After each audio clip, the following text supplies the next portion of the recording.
Hello students, welcome to my class AKT Biology. Today we are going to discuss genetic disorders. This is the last topic of chapter Principle of Inheritance and Variation from your NCERT biology book. Okay, चलो let us start genetic disorder.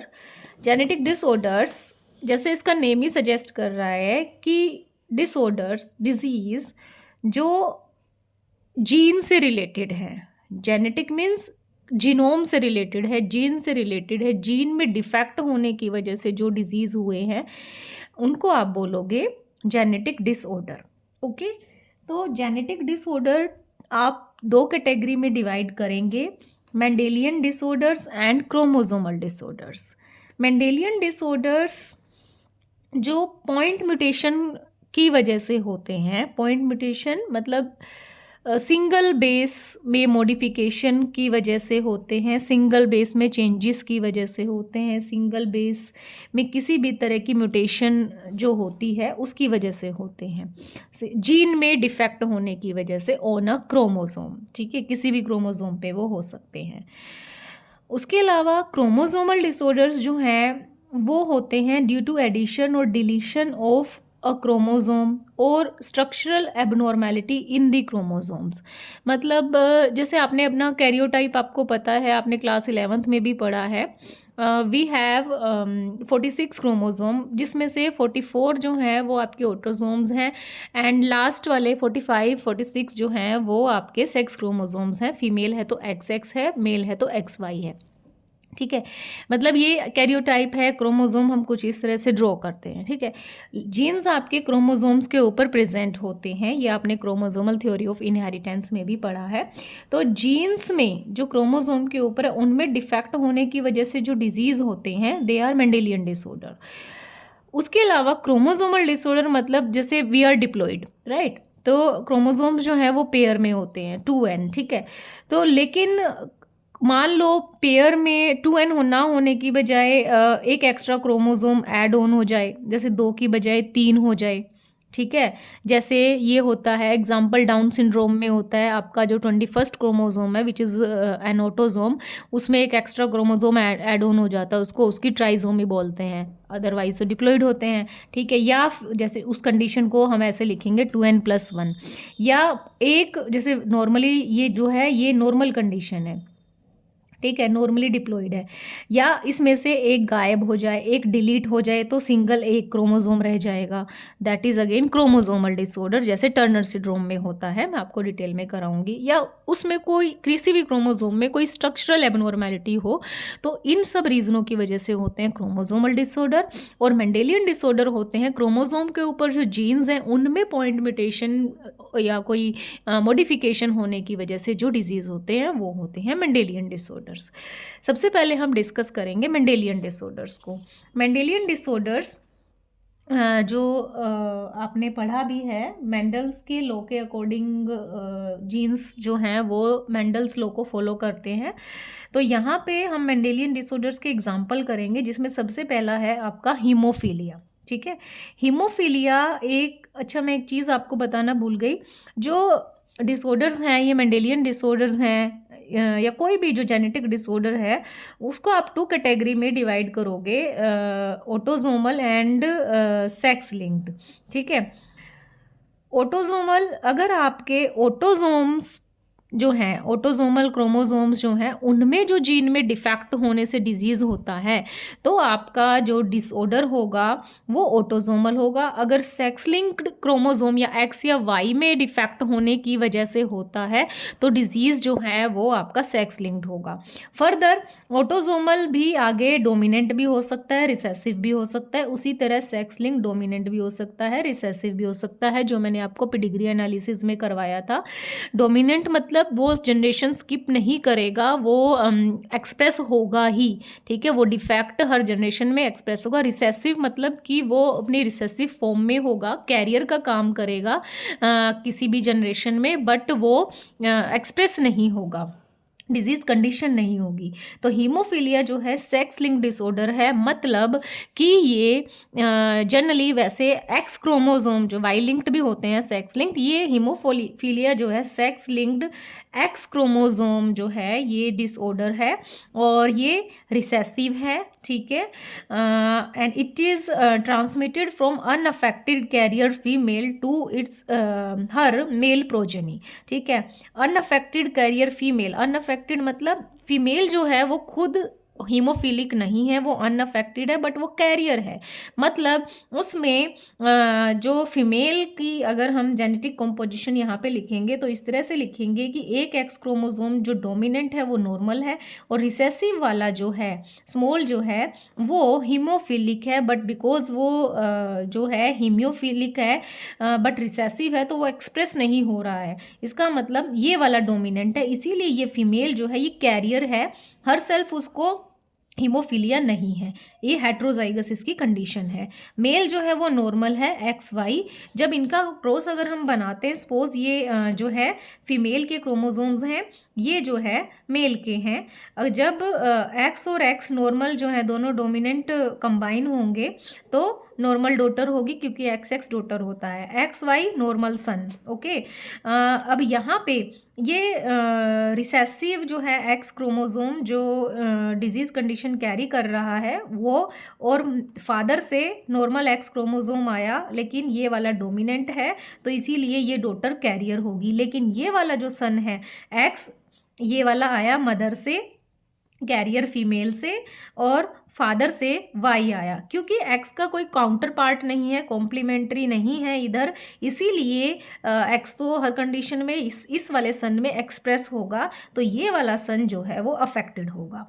ये तो हमने genotypically देख लिया कि क्या क्या उसका जीनोटाइप होगा, और ऐसा होने से जिसको हीमोफीलिया होता है, जिस सन को होता है, तो उसमें क्या होता है, जो बहुत सारे आपने 11th में पढ़ा है, हमारे जो है ब्लड क्लोटिंग में बहुत सारे प्रोटीन्स जो हैं इन्वॉल्व होते हैं, ठीक है। तो उस क्लोटिंग की प्रोसेस में कोई प्रोटीन्स जो है वो अफेक्ट हो जाता है, जिस वजह से क्लोटिंग पे अफेक्ट होता है, प्रॉपर क्लोटिंग नहीं हो पाती।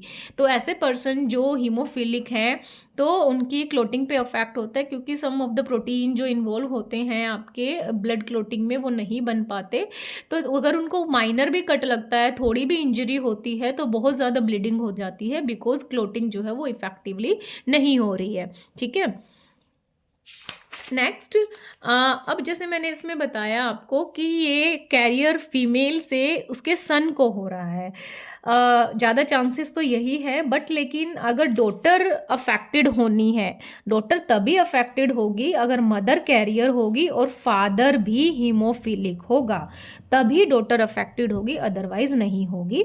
और इसका एक बहुत ही ज़्यादा फेमस एग्जाम्पल है, जो क्वीन विक्टोरिया है, she was the carrier for her descendant for the disease haemophilia. Next Mendelian disorder is sickle cell anaemia. Sickle cell anaemia ये ऑटोजोमल है, मतलब जो है एक्स या वाई क्रोमोसोम के जीन में कोई प्रॉब्लम नहीं है, ऑटोजोम्स में के जीन में प्रॉब्लम है, एंड रिसेसिव है, अगेन ये भी रिसेसिव है, डोमिनेंट नहीं है। और ऑटोजोम्स में भी कौन से क्रोमोसोम में जीन में डिफेक्ट होता है, इसमें क्रोमोसोम नंबर 11 में होता है, ठीक है। और ये कब ट्रांसफर होता है, when the both the partners are heterozygous carrier. इसमें मदर और फादर दोनों ही खुद अफेक्टेड नहीं होते सिकल सेल एनीमिया से, बट वो कैरियर होते हैं, ठीक है।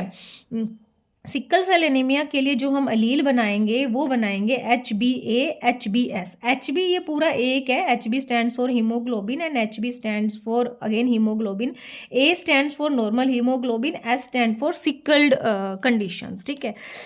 दोनों कैरियर हैं, तो मदर का जो है वो क्या होगा, genotype HbA HbS, and father का HbA HbS, both are carrier. मतलब इसमें जो नॉर्मल वाला है वो तो एक्सप्रेस हो रहा है, तो नॉर्मल एक्सप्रेस हो रहा है तो वो उनका जो है हीमोग्लोबिन नॉर्मल है, बट वो ये वाला एलील भी कैरी कर रहे हैं, ठीक है। तो अब देखते हैं उनके क्रोसिस से क्या होगा। HbA HbS HbA HbS, ये फादर का हो गया, ये आया। ये वाला जो है यहाँ हम ये नहीं बता सकते ये सन होगा या डॉटर होगी, क्योंकि यहाँ पे सेक्स लिंक डिसऑर्डर नहीं है, ऑटोजोम्स की कॉम्बिनेशन है ये। HbA और HbA ये नॉर्मल हीमोग्लोबिन होगा इस वाले बच्चे में। HbA HbS ये वाला, ये अगेन हेट्रोजाइगस कंडीशन आ गई, ये कैरियर का काम करेगा बच्चा अपनी नेक्स्ट आने वाली जनरेशन के लिए। HbS HbA अगेन ये दोनों जो हैं कैरियर्स हैं। और HbS ये वाली होमोजाइगस कंडीशन जो है डिजीज्ड होगी, इस वाले बच्चे को सिकल सेल एनीमिया होगा। ये वाली होमोजाइगस कंडीशन जिस भी प्रोजिनी में आएगी वो सिकल सेल एनीमिया उसको होगा, ठीक है। अब जिसको सिकल सेल एनीमिया हो जाता है उसकी बॉडी में क्या होता है, ठीक है। नॉर्मली क्या होता है, मैंने डीएनए का एक पार्ट उठाया है, जैसे ये डबल स्टैंडर्ड डीएनए है CTCGAG, ठीक है। ये नॉर्मली हीमोग्लोबिन जो है उसका सीक्वेंस जो है डीएनए का ये है, और ये एबनॉर्मल कंडीशन में है। पहले मैं नॉर्मल को एक्सप्लेन करती हूँ। नॉर्मल में CTC जो है एंड GAG है, ठीक है। और हमें पता है डीएनए से मैसेंजर आरएनए बनता है ट्रांसक्रिप्शन से। सपोज ये टेम्पलेट स्ट्रैंड है, ये कोडिंग स्ट्रैंड है। This is the template strand, this is the coding strand. तो अब इससे ट्रांसक्रिप्शन होगी टेम्पलेट स्ट्रैंड से, तो C के कॉम्प्लीमेंट्री G, T के आपका A आ गया और C के G आ गया, ये मैसेंजर आरएनए आपका बन गया है। फिर आगे इसकी होगी ट्रांसलेशन, यहाँ पे क्या होगी ट्रांसलेशन, मैसेंजर आरएनए से प्रोटीन बनेगा। ये एक प्रोटीन की चेन बनी है 1 2 3 4 5 6 7, इसमें अमाइनो एसिड और भी होते हैं, बट हम तो जिसको हमें दिखाना है उसको पॉइंट आउट कर रहे हैं। यहाँ पे 6 पोजीशन पे जो अमाइनो एसिड बनता है GAG से, वो बनता है ग्लूटामिक एसिड, ठीक है। नॉर्मली ये नॉर्मल प्रोसेस हो रही है। अगर आप जेनेटिक कोड के फीचर्स में वो जो टेबल दे रखी है आपकी बुक में वो उठा के देखोगे, यू विल फाइंड कि नॉर्मली GAG से बन रहा है ग्लूटामिक एसिड, ठीक है। बट जिसको सिकल सेल एनीमिया हो जाता है, जिसकी ये वाली कंडीशन अलीलिक होती है, ये वाली जो जीनोटाइप होता है, उसमें क्या होगा, एबनॉर्मल हो जाएगा उसका हीमोग्लोबिन। कैसे, डीएनए जो है, डीएनए में T जहाँ पे था टेम्पलेट स्ट्रैंड में, उसकी जगह A आ जाता है। कोई म्यूटेशन है ना, मतलब एक बेस की जगह दूसरा लग गया, नॉर्मल की जगह, इट इज़ पॉइंट म्यूटेशन। और हम डिस्कस भी वही कर रहे हैं, पॉइंट म्यूटेशन मेंडेलियन डिसऑर्डर है ये सिकल सेल एनीमिया, ठीक है। CACGTG, ठीक है। तो A के अपोजिट अब यहाँ पे ऑब्वियसली T आएगा, क्योंकि चाहे ये चेंज हो गया हो तो वहाँ नीचे तो उसके अपोजिट ही आएगा, कॉम्प्लीमेंट्री आएगा। फिर इसकी ट्रांसक्रिप्शन होगी यहाँ पे, तो ये टेम्पलेट है, ये कोडिंग स्ट्रैंड है, CAC का कॉम्प्लीमेंट्री G, A की जगह U आ जाएगा क्योंकि mRNA है, T नहीं होता आरएनए में, और G। अब यहाँ देखो GAG से ग्लूटामिक एसिड बन रहा था 6 पोजीशन पे प्रोटीन की, यहाँ पे पूरा ही चेंज हो गया, GUG बन गया, A की जगह U लग गया, और 6 पोजीशन पे जो ग्लूटामिक एसिड बन रहा था अब उसकी जगह बन रहा है valine, okay. Normally glutamic acid बनना चाहिए।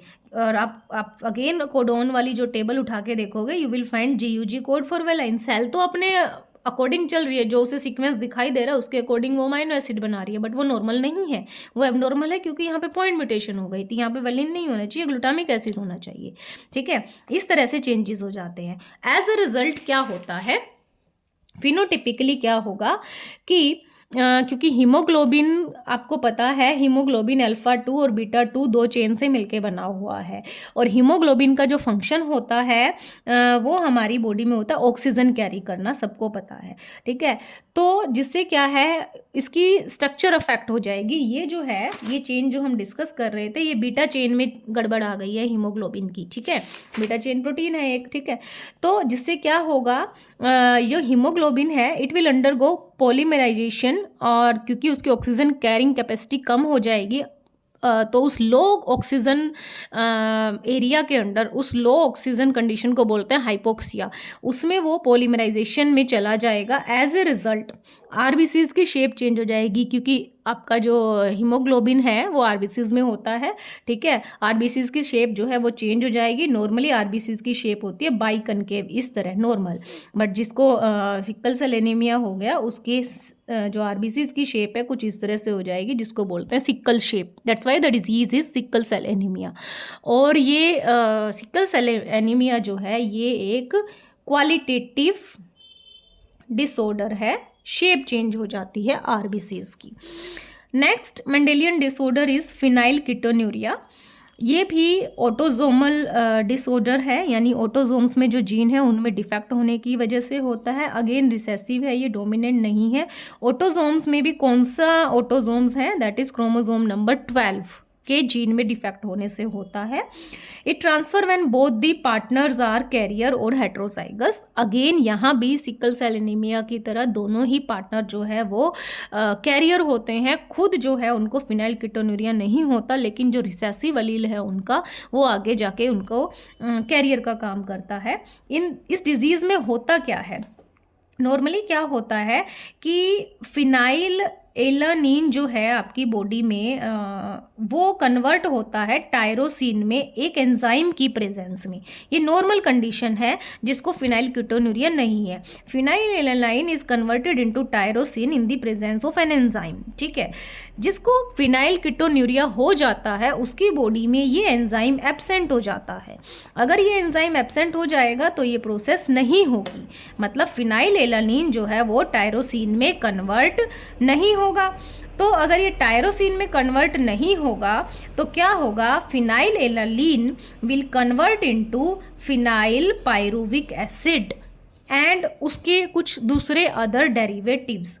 मतलब टायरोसिन में कन्वर्ट होना चाहिए था तो ये नॉर्मल प्रोसेस थी, अब एंजाइम नहीं है तो ये कुछ और ही बन रहा है, that is phenyl pyruvic acid और उसके derivative.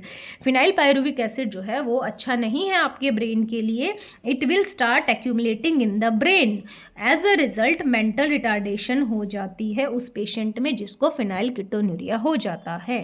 Okay, next disease is colour blindness.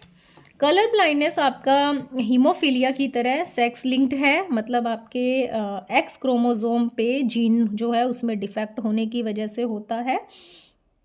Again recessive है। ये भी हीमोफीलिया की तरह अनअफेक्टेड कैरियर फीमेल से जनरली सन को जाता है, बट इसमें जो डॉटर्स जो हैं उसकी तरह ही हीमोफीलिया की तरह डॉटर्स जनरली कैरियर होती हैं, और अगर डॉटर कलर ब्लाइंड तभी होती हैं जब फादर अगर कलर ब्लाइंड हो तो। और इस केस में मेल्स ही ज़्यादा अफेक्टेड होते हैं, फीमेल कैरियर ही होती हैं, बिकॉज मेल के पास एक्स और वाई में से एक्स एक ही होता है, उसका काउंटर पार्ट नहीं होता उनके पास, ठीक है। और जिसको कलर ब्लाइंडनेस हो जाती है, that individual fail to distinguish between red and green colours mainly, ठीक है। तो इसके अगर आप क्रॉसेस बनाओगे तो हीमोफीलिया की तरह ही बनेंगे। अगर मैं फीमेल कैरियर को कह रही हूँ तो एक्स एक्स, इस तरह से आप हेट्रोजाइगस बनाओगे, मेल नॉर्मल है, तो यू विल फाइंड कि ये जो दो बच्चे हैं इनके, ये डॉटर ये सन नॉर्मल है एंड ये वाली फीमेल इनकी कैरियर है, एंड ये वाला जो सन है क्योंकि इसके पास एक एक्स्ट्रा एक्स नहीं है, एक्स्ट्रा मतलब काउंटर पार्ट नहीं है, वाई है इसके पास, तो ये अपना हर कंडीशन में एक्सप्रेस होगा ही, दैट्स वाई ये सन इनका कलर ब्लाइंड होगा। Next disease is thalassaemia. Thalassaemia भी अगेन ऑटोजोमल है, मतलब ऑटोजोम्स में डिफेक्ट होने की वजह से होता है, ऑटोजोम्स में जो जीन होते हैं उनमें डिफेक्ट होने की वजह से होता है, ये रिसेसिव है। इसमें भी ये तब होता है when both the partners are carrier, ठीक है, दोनों ही हेट्रोजाइगस होते हैं, मदर और फादर, तभी होता है। हीमोग्लोबिन की अगर मैं स्ट्रक्चर की बात करूं उसमें दो चेन होती है, अल्फा 2 एंड बीटा 2। इसमें क्या होता है, थैलेसीमिया में अल्फा और बीटा चेन जो हीमोग्लोबिन की है, जैसे सिकल सेल एनीमिया तो ओनली बीटा चेन अफेक्ट हो रही थी, वहाँ पे ग्लूटामिक एसिड की जगह वेलाइन लग रहा था, इसमें दोनों ही चेन अफेक्ट हो सकती है या एक हो सकती है, डिपेंड करता है। अगर अल्फा चेन अफेक्ट हो रही है तो उसको हम बोलेंगे अल्फा थैलेसीमिया, अगर बीटा चेन अफेक्ट हो रही है तो उसको बोलेंगे बीटा थैलेसीमिया। इसीलिए दो टाइप का होता है थैलेसीमिया, अल्फा एंड बीटा, ठीक है। अल्फा चेन के लिए कौन से जीन में डिफेक्ट होता है, क्रोमोसोम नंबर 16 पर, ठीक है। क्रोमोसोम 16 पर दो जीन प्रेजेंट होते हैं, या ये कह लो 4 अलील प्रेजेंट होते हैं, suppose this is chromosome number 16, और इस पे दो जीन प्रेजेंट होते हैं, HbA1 and HbA2। HbA1 and HbA2 ये दोनों ही जो हैं हीमोग्लोबिन की अल्फा 1 और अल्फा 2 चेन बनाते हैं। तो अगर इनमें डिफेक्ट हो जाता है तो हम कहेंगे एक में हो या दोनों में हो, कितने में भी हो या चारों अलील में हो, तो होगा अल्फा थैलेसीमिया। जिससे क्या होगा कि अल्फा चेन की सिंथेसिस जो है वो अफेक्ट होगी, क्वांटिटी अफेक्ट होगी, कम बनेगी। ठीक है। देन बीटा थैलेसीमिया में क्या होगा, इसका बीटा चेन के लिए जो जीन है वो होता है क्रोमोसोम नंबर 11 पर, और इसका एक ही जीन होता है HBB। ठीक है। अब ये दोनों ही अलील अफेक्ट हो जाए या एक हो जाए तो बीटा चेन की क्वांटिटी पे अफेक्ट पड़ेगा बनने में, उसकी सिंथेसिस में, तो हो जाएगा बीटा थैलेसीमिया। ये मैंने यहाँ पे लिखा भी है कि थैलेसीमिया 2 टाइप का होता है, अल्फा एंड बीटा। अल्फा तब होता है when there is defect in alpha chain production, and beta when there is defect in beta chain production. वो उनके जीन में डिफेक्ट होने की वजह से होता है। मोर द जीन अफेक्टेड, जितने ज़्यादा इनके जीन अफेक्टेड होंगे अल्फा के या बीटा के, उतना ही कम जो है वो चेन्स बनेंगी अल्फा या बीटा, और उतना ही फिर कम हीमोग्लोबिन बनेगा। फिनोटिपिकली या सिम्टम्स में अगर डिजीज़ के बोलूँ थैलेसीमिया के, एनीमिया हो जाता है, ब्लड की कमी हो जाती है, फैटीग और टायर्डनेस रहता है क्योंकि ऑक्सीजन की कमी हो जाती है, तो उस पेशेंट को थकावट फील होती है हर वक्त।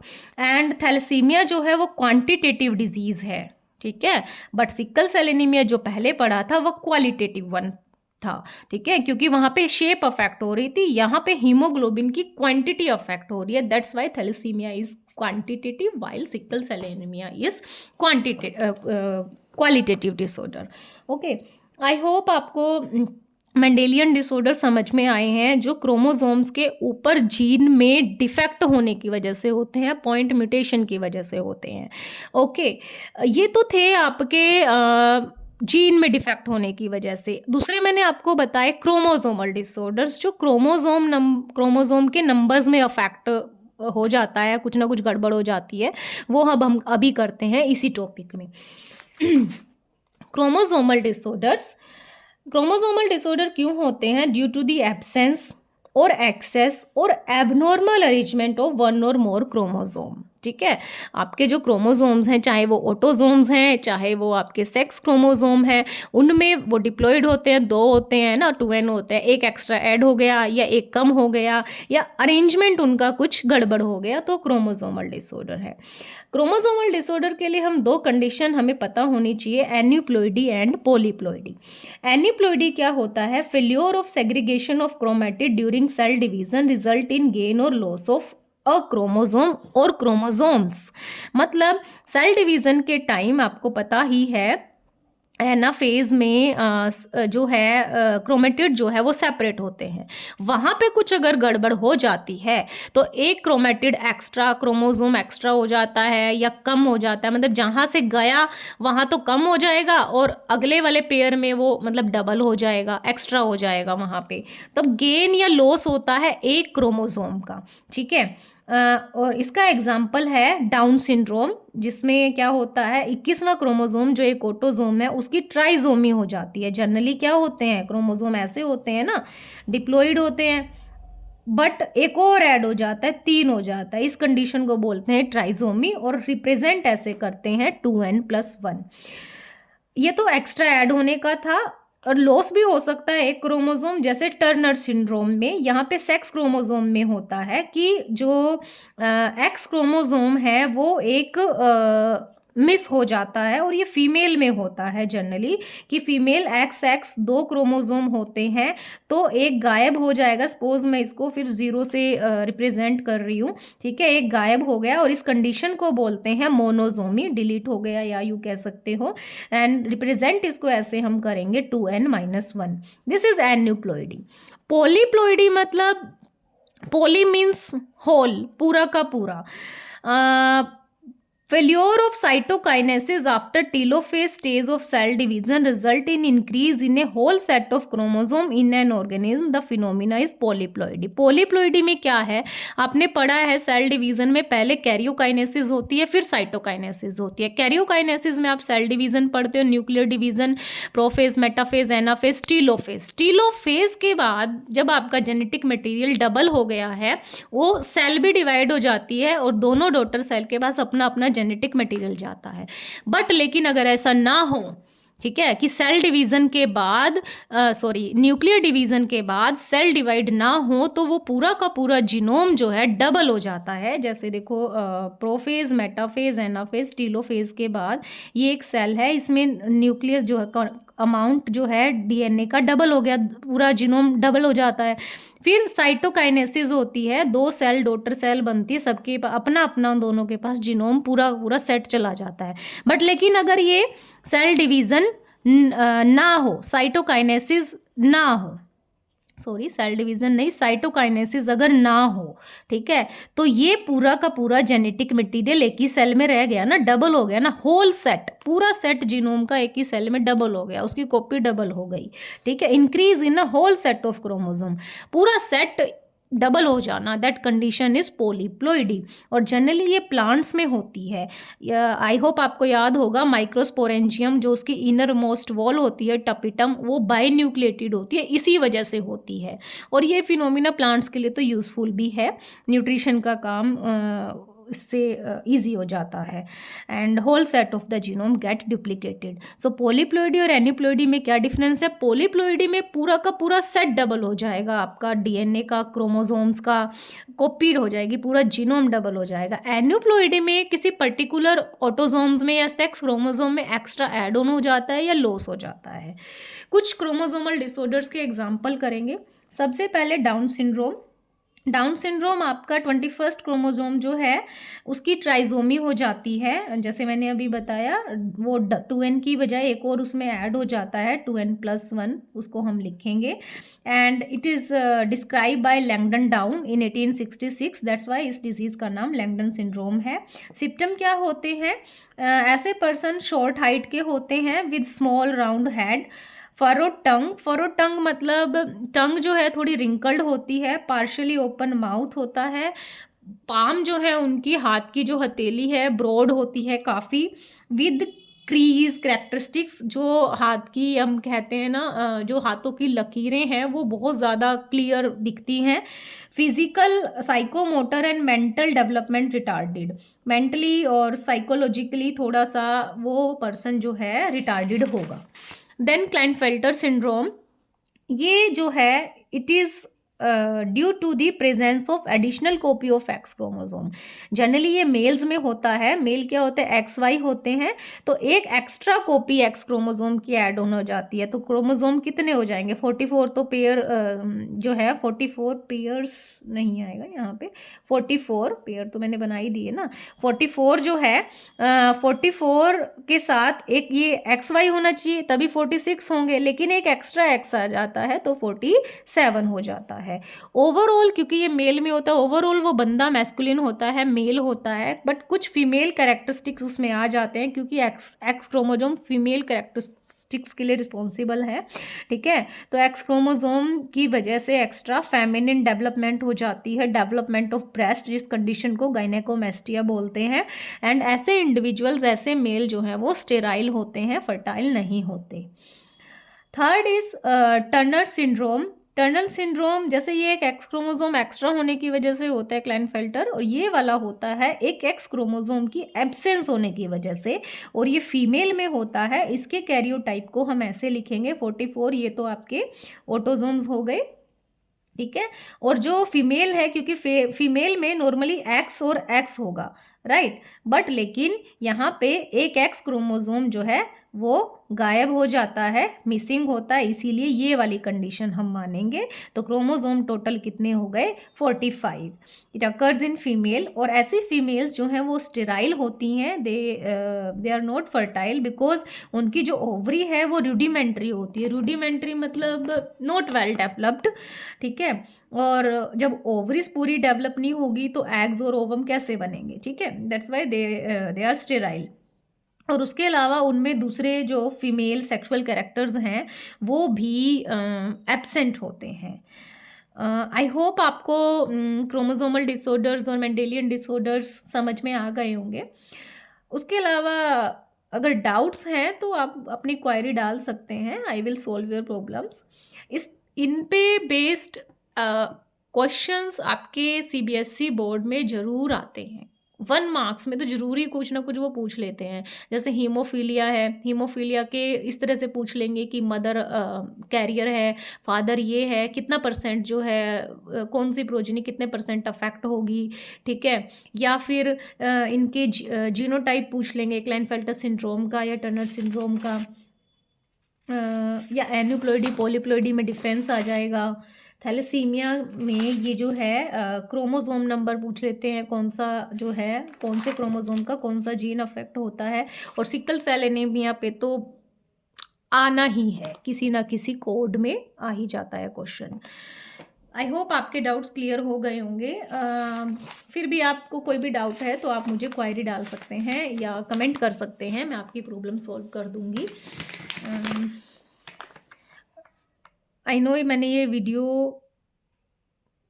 बहुत ही लंबे टाइम के बाद बनाई है, बिकॉज़ मुझे टाइम नहीं मिल रहा है, क्योंकि जो मेरे ऑफ़लाइन स्टूडेंट्स आते हैं और दूसरा मुझे और भी बहुत शेड्यूल मेरा बिजी चल रहा है, दैट्स व्हाई मैं नहीं बना पाती। बट फिर भी अगर आप लोगों को जो भी टॉपिक में डाउट है, अगर आप मुझे कमेंट में करके या मैसेज करके आप डालोगे कि मैम हमें ये टॉपिक समझना है, चाहे वो किसी भी मतलब चाहे वो बायो से है, बायोटेक से है, इम्यूनोलॉजी, बायोकेमिस्ट्री, मतलब जो भी मेरे सब्जेक्ट्स हैं उनसे हैं, तो मुझे थोड़ा-सा मोटिवेशन मिलता है, तो मैं डेफ़िनेटली उन टॉपिक्स के लिए टाइम ज़रूर निकालूँगी और आपके लिए एक अच्छा-सा लेक्चर प्रिपेयर करूँगी। Thank you so much.